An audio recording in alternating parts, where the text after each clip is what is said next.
मित्रांनो नमस्कार. मी ऍडव्होकेट प्रवीण वाघ. तर मित्रांनो, बऱ्याच जणांकडून नेहमी विचारणा होत असते की वकील साहेब, जामीन याच्यामध्ये जामीन, अटकपूर्व जामीन आणि नियमित जामीन यामध्ये फरक काय आहे? अनेक जणांचे प्रश्न असतात. जवळपास सर्वसामान्य व्यक्तींना, माणसांना याबाबतचं नॉलेज देखील असेलच. तरी पण मित्रांनो, जामिनाचे हे दोन प्रकार असतात. जामीन म्हणजे बेल. ज्यावेळेस एखादा गुन्हा घडतो, दखलपात्र गुन्हा घडतो, ज्यावेळेस तुमच्या विरुद्ध एखादा FIR नोंद केला जातो, पोलीस स्टेशनमध्ये गुन्हा नोंद केला जातो, अशा प्रकारचा गुन्हा नोंद केल्यानंतर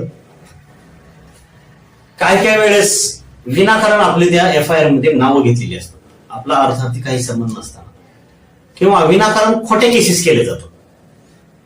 तर अशा प्रकारच्या खोट्या केसेस जर केले असते तर कायद्यामध्ये आपल्याला एक प्रोव्हिजन आहे, तरतूद आहे. आपण अटकपूर्व जामिनासाठी अर्ज दाखल करू शकतो. म्हणजेच त्याला आपण इंग्लिशमध्ये अँटिसिपेटरी बेल म्हणतो. तर गुन्हा हा जामीन पात्र असू, तसेच तो दखलपात्र स्वरूपाचा असतो. तर अशा वेळेस ज्यावेळेस FIR नोंद होतो त्यावेळेस आरोपीने पोलिसांसमोर न जाता आपल्या वकिलांकडे जाऊन याबाबतचा अटकपूर्व जामिनाचा अर्ज हा आपल्याला कोर्टात दाखल करायचा आहे असे सांगून, शक्यतो पोलिसांच्या हातात न येणे, पोलिसांच्या स्वाधीन न होणे हे त्या अर्जदारासाठी महत्वाचं असतं. ज्यावेळेस आपण अटकपूर्व जामीन दाखल करतो त्यावेळेस आपण फरार राहत असतो, पोलीस आपला शोध घेत असतात. अटकपूर्व जामिनाचा हाच उद्देश आहे. त्या गुन्ह्यासंदर्भात जी काही तुम्हाला चौकशी करायची आहे, म्हणजे पोलिसांना जी काही चौकशी करायची आहे त्याबाबत मी पूर्ण सहकार्य करण्यास तयार आहे. सदरचा गुन्हा हा खोटा आहे.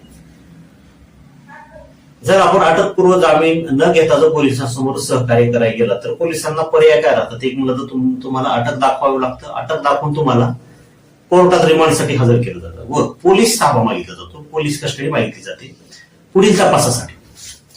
याच्यामध्ये देखील पोलीस तपासात आपण सहकार्य करतो, परंतु आपण त्यांच्या ताब्यात नसतो. म्हणजे की कन्स्ट्रक्टिव्ह कस्टडी असते, कोर्टाच्या परवानगीने ती कस्टडी दिलेली असते. म्हणजे तुम्हाला त्यावेळेस जेलमध्ये ठेवलं जात नाही,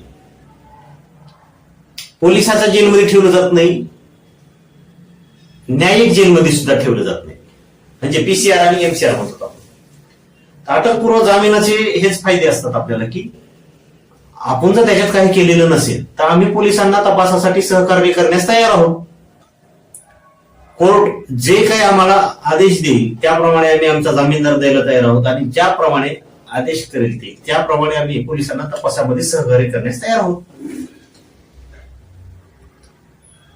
तर कोर्ट अशा प्रकारचे अटकपूर्व जामीन जर केसची परिस्थिती पाहून in the event of arrest या ऍप्लिकंटला आपण अरेस्ट करू नये, शाल रिलीज म्हणून शब्द वापरला जातो. त्याच वेळेस नॉमिनल अटक दाखवून त्याला सोडून देण्यात यावी असं सांगितलेलं असतं. त्यानंतर ते अटकपूर्व जामीन झाल्यानंतर पोलीस ते अटक जामीन घेतात, बॉन्ड वगैरे घेतात, लिहून घेतात आणि तपासामध्ये या तारखेला उपस्थित राहा म्हणून सांगतात. आता एक गोष्ट लक्षात आली असेल की अटकपूर्व जामिनामध्ये तुम्हाला PCR म्हणजे पोलीस कस्टडी दिली जात नाही, तसेच MCR जेलमध्ये सुद्धा घातले जात नाही. पोलिसांना वॉर्निंग दिलेली असते की जर आपण अटक करणार असताल तर त्यावेळेस त्याला सोडून देण्यात यावे. हा झाला अटकपूर्व जामिनाचा प्रकार.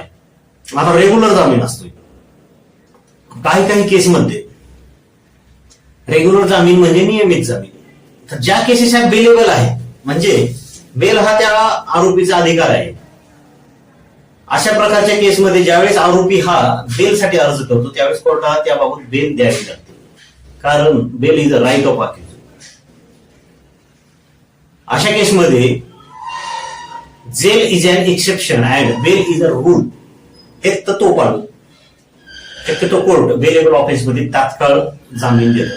परंतु मित्रांनो, ज्यावेळेस सदरचा ऑफिस हा नॉन बेलेबल असतो त्यावेळेसचे डिस्क्रेशन, त्यावेळेसचे अधिकार हे कोर्टाकडे असतात.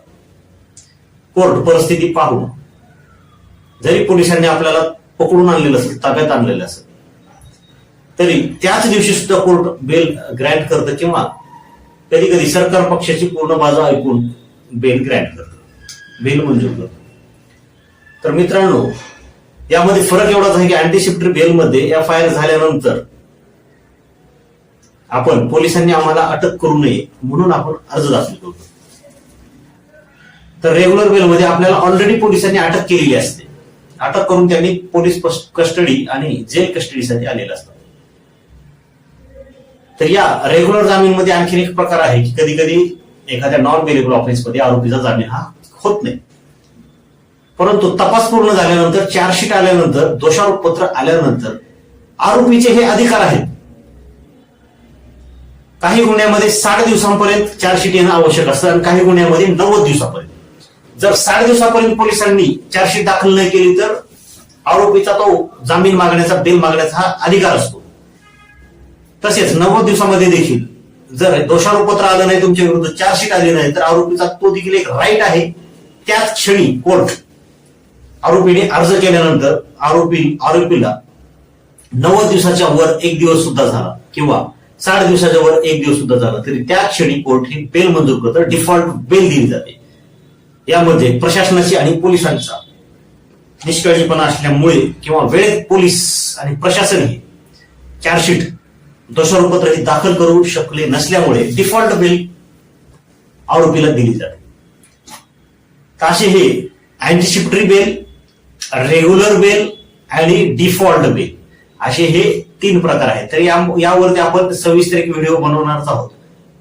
ही आताची माहिती केवळ काही मित्रांच्या खातीर ही थोडक्यात सांगितलेली आहे. यावर आपण डिटेलमध्ये मित्रांनो अँटीसिपेटरी बेल, रेग्युलर बेल आणि डिफॉल्ट बेल हे 3ही प्रकार आपण पाहणार आहोत.